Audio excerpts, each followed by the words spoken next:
Good day, and welcome to Channel 977's This Week at the Lake. We are broadcasting today from the High and Muriel Badler studio located in the Lake Monticello Clubhouse. I'm your host, John Platt. Today, our guest is Miss Gena Keller, Superintendent of Fluvanna County Schools. Welcome to our program, and thanks for taking time out of your busy schedule to be with us here today. Thank you. Thank you. Now, you've been with Fluvanna County several years now, many years. Yeah. How many years have you been with us now? 5 years. 5 years. And who's counting? But I'm not. and you've seen a lot of changes Yes. over that Yeah. period of time, and hopefully we'll see a lot of changes in a positive way Yes. going forward. Mhm. Well, that's good, and we're pleased to have you here. Thank Now, you. the last day of school was May 22nd. Mhm. Students and staff took off, teaching staff, I should say. They're enjoying their June and July and swimming and camping or whatever that you do in the summer. But now you and your staff, you're still at work. So I imagine some people might think that you put your feet up on your desk, lean back, and just do nothing until August, until the students and staff return. But I know that's not true. So what happens with your staff during June and July? What are some activities that you all do? Yeah, well, our staff, central office, and all the administrative staff are 12-month employees. And so really, when school's out on the 22nd, our teaching staff do return back for 4 days, and we work on curriculum revisions, packing up their room, all those things to close out the school year. Make sure that all the assessments are in, evaluations. But then the 12-month employees, me included, certainly aren't propping their feet up. I've thought about that a few times, and I'll take a day to do that. But seriously, we're already in preparation for the next school year. Once the General Assembly closes down, there are new policies to implement. We actually spent about 2 hours yesterday reviewing all the new legislation and the ripple effect on the policies for the school system. We have probably around 40 that we have to look at, make sure that we're ready to adopt, and the school board officially adopts those. So we work on the categorical budget. We've been given our budget, so now we decide very intricately where does that money go, and we don't get a lot of leeway with that because that's guided by mandates, et cetera, from the federal and the state government. But lots of work, lots of interviewing, hiring, training. Met this morning with about 20 staff members to talk about what are the requirements for training as we enter for next year. There's lots and lots of work to do. Summer's very busy for us, but a different busy. Just a different level of busy. Just a different level of business. That's right. Now, I know staffing takes place in the summer, and how's that coming along? Really well. Really? We have about 25 open positions. We've probably filled about half of those, maybe even a little more as of this afternoon. But we're very excited. All of our elementary schools are fully staffed. I think we have a couple left at the middle school and a couple at the high school. Good. That's great. Now, I know that, like I said, the students and teachers have gone on a hiatus, but there are some programs that are going on in the schools. I know we have some programs at the elementary and middle schools. What can the students look forward to there? Well, actually, this week we have our first full-fledged kids college. Last year, during summer, we offered a week of an opportunity for students to sign up to do enrichment programs with the help of Parks and Rec and Piedmont Virginia Community College. This year, though, we're offering between 10 and 12 courses, and those classes are for our students ranging from 3rd grade to 8th grade. We're able to offer all those opportunities. Teachers are teaching. We have everything from robotics to culinary arts to drama and theater, and it's really, really wonderful. And all of those students, 3rd through 8th grade, get to take those classes for a week at the high school, and they love that. Okay. Yeah, so we're really, really busy already. Good. Now, do we offer any, like in the high school, like remedial classes or anything like that? Suppose I had trouble with my algebra class this year, and I need to do it over, let's say. Yes. Credit recovery, and that's exactly what you're talking about. You know, as times go on, probably in 3 years they'll call it something else, because we know about education jargon. Exactly. It changes quite a bit. But what it really means is exactly what you're saying. If you have a student who didn't didn't fare well on in a particular class, and certainly a priority is that they may have needed it for graduation. Then if we have several students who may come back, and we offer that opportunity for them to get that course credit, and there may be only 5 students who need to do that, then they can graduate in August, so they can graduate a little bit later. But we look at credit recovery for sure. So we have lots going on there. But we really try in the summer to focus a lot on enrichment activities and a lot of hands-on, very project-based learning. And even at the elementary level, in a couple weeks, we'll work with their rising first and second graders and look at literacy initiatives and really hone in on reading and math. Well, that's so great. A lot going on. So there's a lot going on in the school system right now. Still. Okay. Right. Now, when we talked in the fall, we knew that Fluvanna County schools were fully accredited, and you said at the time it's on a year-to-year basis. Sure There's is. no guarantee. And I know the SOL tests have been taken. Yes. Have we heard any results? We won't get final results until almost August. Okay. However, our preliminary results look very, very promising. Good. Very, very good. I see growth. We still see some pockets, areas where none of us are real pleased. You don't see the growth as significant as we'd like to have. We're working really hard to continue to look closely and see what we need to do to strengthen our programs for our special needs children, for example. Sure. And that's always a challenge. It's not impossible, but it takes a different eye toward what kind of instruction you use and methodologies. And we have phenomenal staff. So I want to see those gains continue to rise. But overall, I can tell you the preliminary results look really good. Good. That's I'm good. very proud of that. Okay, that's good to hear. Good. We'll be looking forward to the report in August, you say? Yes, it's usually late July, early August. Late July, early August. Oh, yeah, we look forward to that too. Okay. Yeah. I read something about expedited SOL testing, and what is that all about? Now I know that Virginia is changing the SOL, by the way, stands Standards of Learning. Yeah. And sometimes we get in the habit of using the abbreviations, but anyway, Standards of Learning test, Standard of Learning exams, and but this expedited Standards of Learning testing, what is that all about? What that means is this: prior to this year, the only students who could take an expedited retake were students at the high school level who had and there's another acronym, EOC, end of course test. So for example, if you took a test in Algebra 1, if you score between a 375 and a 399, and 400 is the pass. Right.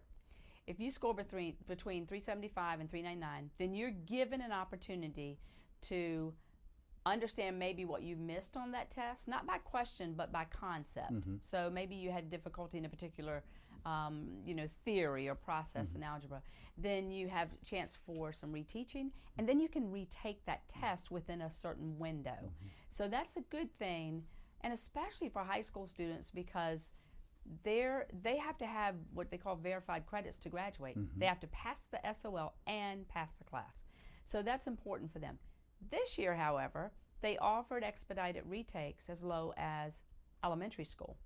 So our students in 4th grade, for example, our students in 6th grade, in literacy and math, reading and math, could retake an SOL, but they didn't have to. It was an opt-in. Okay. So a little bit of a different process. So we set up the process for opt-in where the parents would need to say and give permission that it was okay for my child to retake a test.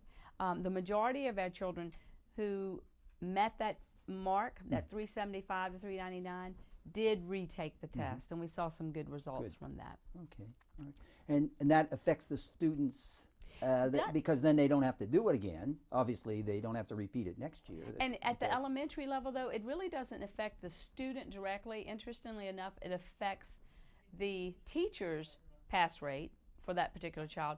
But probably most importantly, it affects the accreditation of the school. Okay. So it's tricky because you don't want to force. I can tell you, if I was a parent of a 3rd grade or 4th grader, I don't know that I'd want my child to sit in front of the test again. Yeah. However, the students the students tend to not see them as bothersome as the adults do. So the students were like, well, if I can retake it, I'll do it again. You know, I want to pass this. Sure. They were a little more energized by it. But I do think it's important for the parent to have the choice as to whether they want their child to do that. Good. Okay. Now, previous time we talked about volunteers in Fluvanna County Schools. Now, I know we have 1,200 or more volunteers in the school system. Are we still looking for volunteers? Are we still soliciting volunteers? Yeah. And we will always take volunteers. We have a great group of volunteers, and Lissa Gooch is a retired teacher, organizes the volunteers, meaning she makes sure that they get their paperwork in. We do a background check, a quick check, and we make sure that they are assigned really where they'd like to be and where they're needed as well, because some people would prefer working at elementary versus high school, for example. But interestingly enough, Rotary has stepped up to the plate and said they would like to be on the volunteer list and do some specific mentoring of our children, where they maybe would have like a book buddy or just a buddy system, where maybe students who could use a positive role model, an adult in their life, could have someone who would see them once a week and have lunch with them. So we're always very willing to look at volunteers. It's so valuable for our children. So if I want to be a volunteer, what do I do? Call central office, or you can call any school and say, I want to be a volunteer, what do I do? And there actually, if you have access to a computer, there's an online application form. You fill that out. Once that's filled out and submitted, then you'll be contacted that we've got your form and here's what the next steps are. Very easy to do. It's really easy. And a very rewarding area to volunteer in, no question about it. Very. Yes. Okay. The recently, and you talked about testing. We talked about testing a little bit ago. Recently, I read an article in the paper about one of the columnists talked about civics and the students not understanding our government in our country and stuff like that. So I began wondering, with all this standards of learning tests and stuff like that, do students have to first off, do they have to take a civics class? And second, is there a test that they have to take and pass to graduate in Virginia? There is, the students are required to take U.S. government. U.S. government. That encompasses the civics piece in it. There's not an SOL associated with U.S. government. There is an SOL associated with U.S. history, which they typically take in the 11th grade. But the seniors must pass the U.S. government course in order to graduate. It's part of a requirement, which I agree with. I think that's very, very important. And we have phenomenal teachers in that realm. I mean, do a really, really good job, very community-minded, get the students in front of legislators, lots of, I would say, on-site visits to get to see what happens in D.C. and Richmond at the Capitol. So very, very good program for our children. Would I like to see that even strengthened in the future? Sure, I would. I'd like to see it strengthened. And that could come in a couple ways. That could be through even a senior project. Some schools require that a student does a community service project and does that through a U.S. government or civics course. So we're looking at that. Now, community service, there's no requirement that students do community service to graduate in Virginia. Not to graduate. Not to graduate. Right. But are there opportunities in the school system for students to do community service? Oh yes, and we insist on it through not only through clubs, but many of the courses.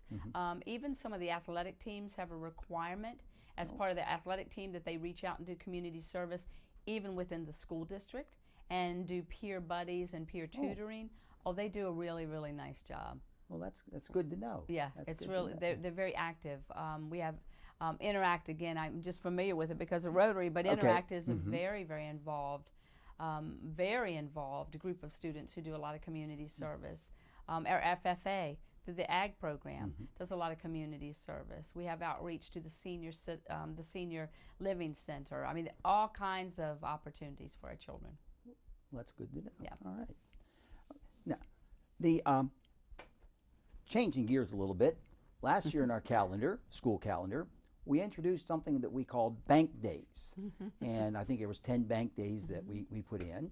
And I see from the 2016 calendar, there's bank days in there. So how successful were they? I'm assuming that you don't continue something that's not successful, so I'm assuming that it was a successful change in the calendar. Yes, the big change was, and you're exactly right. The bank days have always existed, but typically school divisions would bank 4 or 5 days. Mm-hmm. We took a bold step 2 years ago, and we said we're going to bank 10 days because the worst case scenario being that we looked at our trends over the years since even before I came here. There's just no way to predict. We had my second year here, we only missed 2 days for inclement weather. The third year we missed 7. Then we went to 5. Then we went to 11. There's no way to predict, and we know that. Know that. So we thought, by banking more days, which really means adding a few more minutes. It wasn't even an hour. It was a few minutes to an instructional day. We were able to bank time, and that's per the Code of Virginia. They'll allow you to do that, and we certainly adhered to that code, and we were able to bank 10 additional days. Well, we missed 9 days this year. Well, what that meant, though, is we didn't miss 9 days of instruction because we had that time. While the students are here, keep them a little longer. What it really meant was that we didn't have to really try to regroup and try to figure out how we're going to make up those days because they were already there. So it was a success. Now, I know on the flip side, there were just only a few who said, well, wait a minute, that's more hours, more time. What if we don't miss that time? Do we get it back? Well, the short answer is no. We just value it as more instructional time for our children. So we continue that next year, and I personally, and I know our school board supported it, I would believe the vast majority of people would say that was a success. So the teachers supported this program also? Ultimately, they did, and parents, once we realized, wow, we missed a lot of days, but we're not having to figure out, oh, we got to make it up here, people were really happy. So that's good. I know in previous years when they've had to take away a day from spring break or add it to the end of the year, it's very difficult for parents because they make plans and they make schedules and stuff like this. So yes, it's very hard. So I'm glad to hear that the schedule is working out so well. I think it's worked well. Starting school in August, what is it, 10th? I think 10th. It is this year, coming year, and ending early end of May. Seems to have be successful in Fluvanna County. We love it, and they're actually, I would say, the majority of the counties in the Commonwealth of Virginia who are trying to do the same. Primarily because, especially if you've got high schools on 4x4, they can finish their coursework and exams, SOLs, before they leave for the winter Christmas break. And then when they come back, they start fresh. But many divisions starting later, and I worked in a division like this, you would leave for the winter Christmas break, and then you come back and students would have to take exams, and this was after a 2-week hiatus. I would rather them leave knowing that that's done. Now, you mentioned the 4x4. For our audience. 4x4 means? 4x4 means that in the course of a school year, high school students can take 8 courses. They take 4 courses in the first semester, and they are an hour and a half long. So they may take an Algebra 1 class, an Earth Science, Foreign Language class, and art. Then the next semester, they may go into Algebra 2, and then they take, et cetera, et cetera. So they can get 8 classes. So within a 4-year span in a high school, students can get 32 credits. That's wonderful, because when I was growing up, you were kind of stressed to come up with 24 credits because you could take 6 classes a year. So much like a college schedule. And the requirement for graduation is how many credits? 26, I believe, for 26 may be for advanced. Boy, you're asking me something that has changed a little bit. So I just know that it's more for advanced than standard. But they well exceed. But that was my point. They well exceed. Yeah, they well exceed what they need, and it gives them opportunities for things like pre-engineering or graphic arts or sculpting. It gives CTE classes. It really opens up a world for them. That extra class per year, 8. A lot of schools are at 7. I know some are at 6, but 8 does give you that to broaden your horizons, so to speak. Surely it does. Which is wonderful. Thank you. All right, a budget process. Now it's over. And actually, this year it was the school system and the county board of supervisors was very quiet. I know the budget you submitted, the board submitted, was pretty much what the supervisors adopted, I think. And if you got the supervisors on board, or is the school board on board with the supervisors, or are they working together on this? I think all the above, absolutely. I really believe, and it's come to be the case for sure, that one of the best things that we've done through our budget process over the years, and I've done this for 5 years, is that we have really taken time to create a budget that the common community person can understand. You don't have to be a finance expert, you don't have to be in budgeting, but that actually you could pick up the document and look under the heading Carysbrook Elementary School and know what it costs to operate that school. And I think that's important, very important. We have to be good stewards of the money that we're given. The other thing is that our school board and the board of supervisors have worked together real well. I mean, they've spent time in work sessions.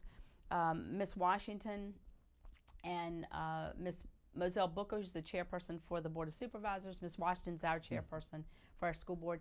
And Mr. Nichols, the county administrator, and I met on a monthly basis to make sure that we had our questions answered, not to make decisions, but just so that we were making sure that we answered the questions they had and vice versa. So we worked really closely together. I believe with that type of civil exchange and I would say not to use the word transparent, but it's transparent budgeting. This is what we need. It's factual, and we've done that as since the time I've walked in here. Then we've built that trust. And consequently, does it mean because you have that trust built that you're going to get everything that you ask for or believe you need? No. But I believe the Board of Supervisors did their due diligence to find and to give us what they believe they could. And I appreciate that. I do. I appreciate that effort. Well, I have to believe that the school board and the Board of Supervisors, well, the school board too, appreciates the fact that the county has really kept their cost per pupil down. I mean, when you look at the Fluvanna County, their expenditures per pupil at, what is it? I think it's $9,000, little over $9,000. $9,400. Yeah. I know the school board wants to go up. They have a goal. I saw that they want to go to 10,003, something like that, which I understand. But I think that they got to be very cognizant of the fact that the schools have worked hard at this. I think I think that you've hit the nail on the head. There are certainly two sides to that coin. First of all, I think that the reality is, well, I know that the reality is, we have in the past 5 years lived through the toughest economic crunch that the school system has seen. I mean, for many years. It doesn't mean it hadn't happened prior. Happened years ago. But we've had to live like any of us within our means. And I've always said, if you have $20, you best not spend $27 because you don't have it. So with that, how do we make meaningful revisions to how we operate and restructure? And certainly, have we lost positions that I would say to this day we need?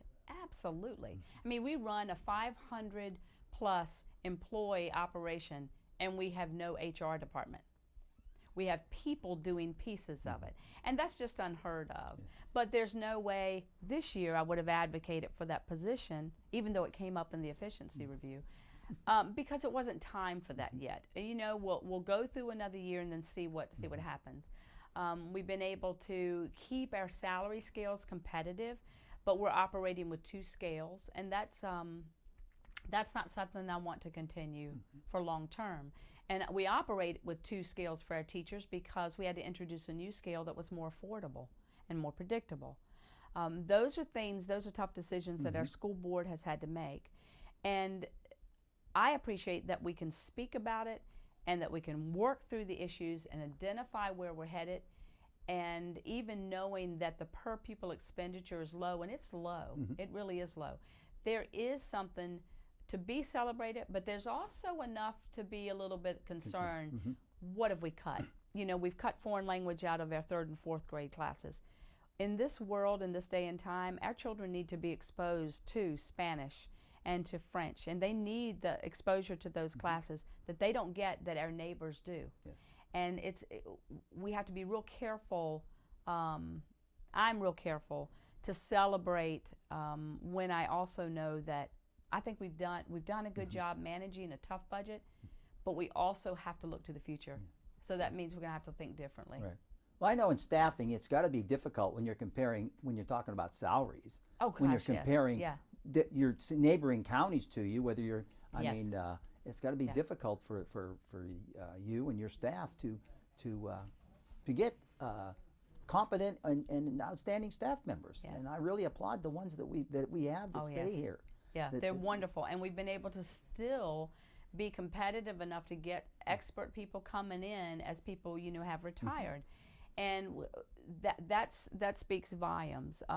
We have wonderful staff members, and we have people who care very much about their children, and they care very much about this community, and they're sticking to it. And I see the light at the end of the tunnel. I see us turning toward a place, and not that it's all about the money, but it is about having adequate funding and services for the children. I don't like the things we've had to cut, and some of those things absolutely needed to be cut, and most of them need to come back. That's the best way to say it.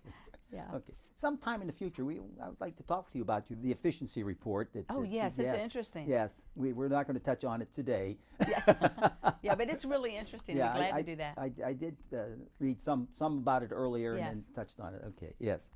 Now, one of the things that's come up in different school districts and stuff like that is technology. It's students the technology used for education, for both teaching and for learning by students. Now, where's Fluvanna County on this scale with their technology for students? For instance, I know a neighboring county, not to mention, that's okay, provides a lot of students with laptops or an iPad, or something like that. Where are we with technology? Great question. We have made great headway, and I'll tell you, thankful for the Board of Supervisors' support, even with our wireless initiative. I mean, we've had to really focus on creating an infrastructure that would support additional technology, because that's the foundation. So we're well on our way and making great gains there.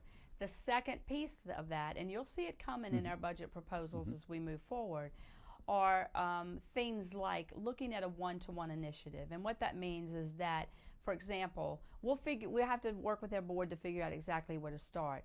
But for example, some divisions offer a tablet or a laptop or an iPad to a student as they enter high school. That's the first time they get it. Some of them offer it at 3rd grade, again at 7th grade, and then again at the high school. So every couple years, because typically 3 to 5 years, you're up for a new one anyway. I know that that's very, very costly. You're talking about hundreds of thousands of dollars. But we're going to have to, we've already started looking at it. We've talked about it 2 years ago, and started mapping out what would be the cost associated, not only for the implementation initially, but for replacement cycles.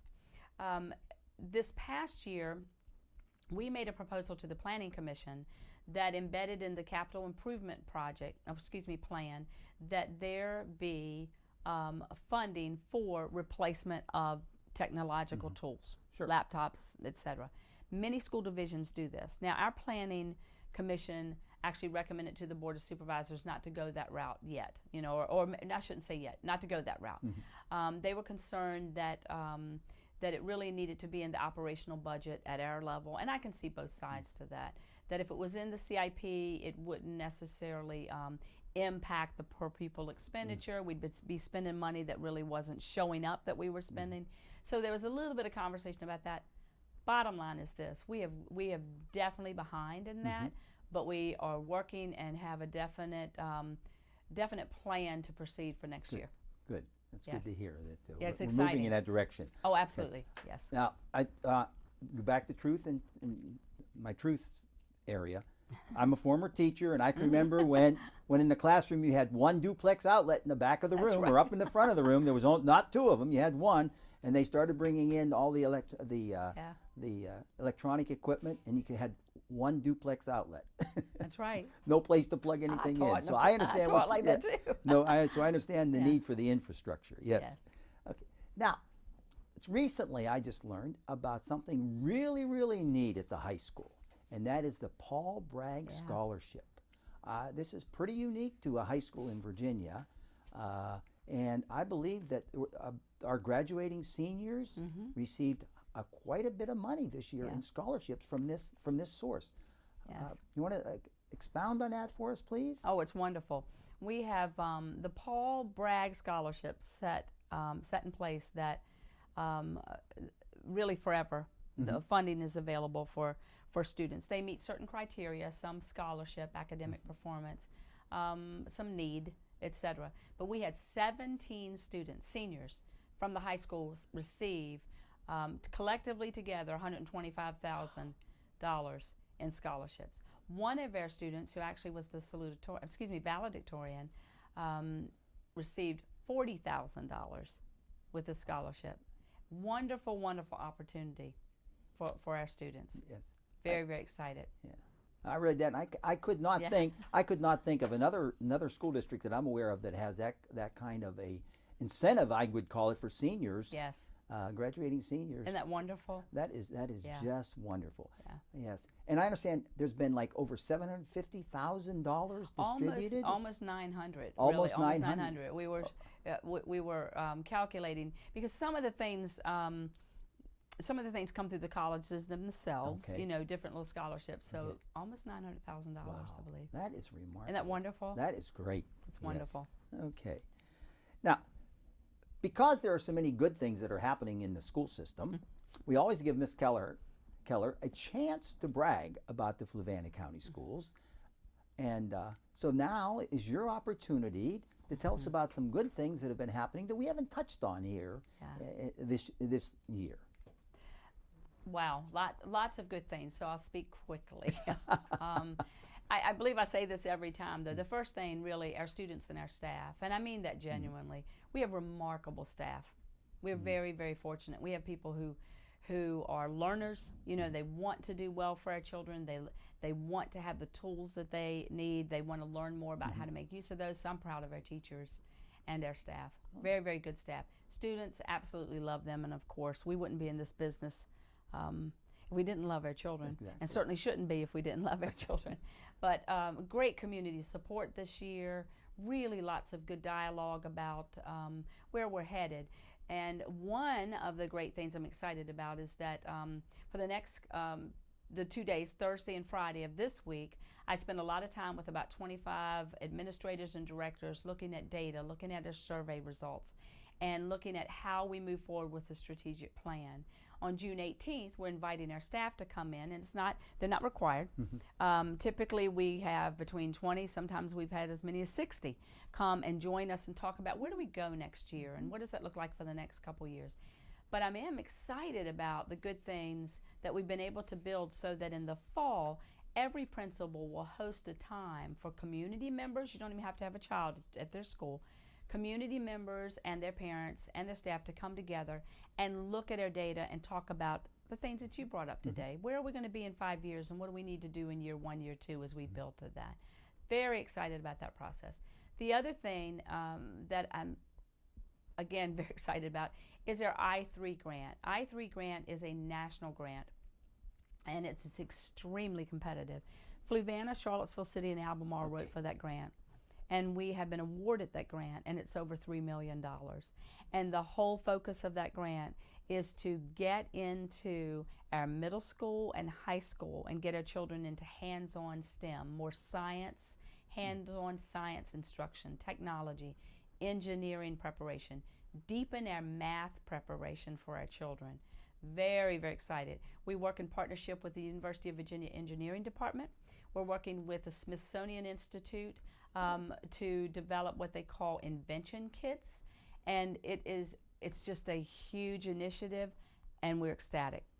Very, very competitive, and we were one of, I think, 26 grants that were offered or awarded across the nation. Wow, that's outstanding. Yeah, I'm excited about that. Yes.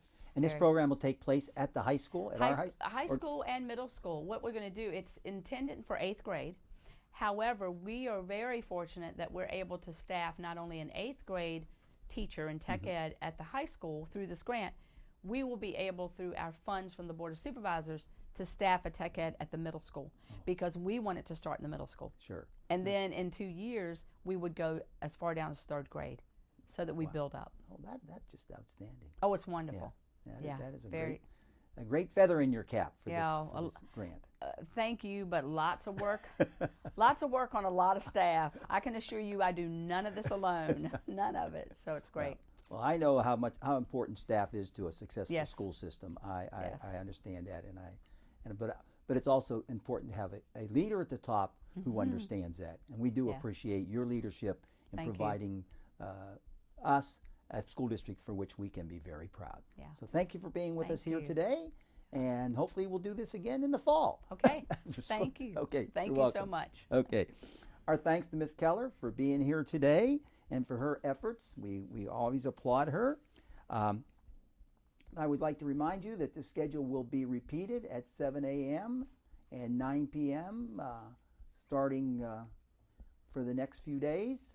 I'm not exactly certain when it's going to conclude, but it'll start soon. Starting, okay. And on behalf of the Lake Monticello Broadcast Group, I'm John Platt. I thank you for your time. So long, and have a great day.